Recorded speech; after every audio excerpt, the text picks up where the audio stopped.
Την πατρίδα με χάσα,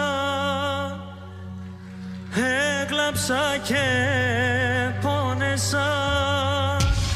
En dépit du bon sens et en vertu du principe selon lequel tout s'achète et tout se vend, des esclaves noirs sont vendus à des esclavagistes blancs. C'est l'actualité.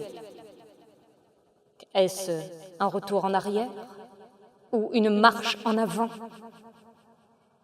Mais on peut le dire autrement, un État qui vend les pauvres aux riches transforme les premiers en esclaves et les seconds en esclavagistes. Mais c'est un scandale, dirait Georges Marchais.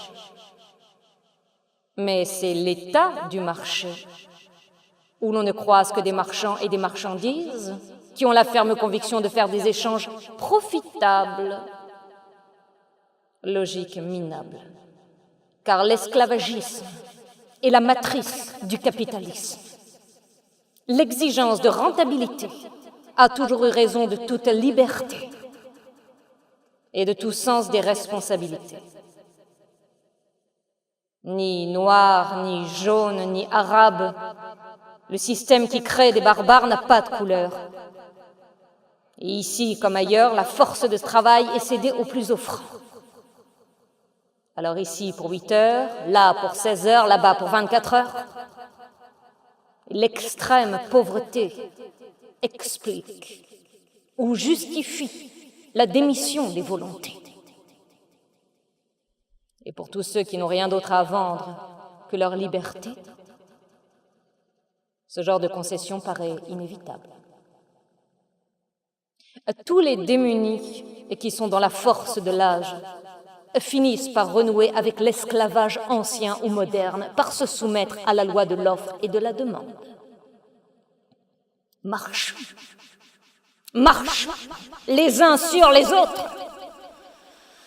L'économie du marché génère, in fine, des dégénérés, des esclavagistes qui ne peuvent assurer leur profit sans multiplier le nombre d'esclaves, asservissement nécessaire raccordé à une soumission volontaire.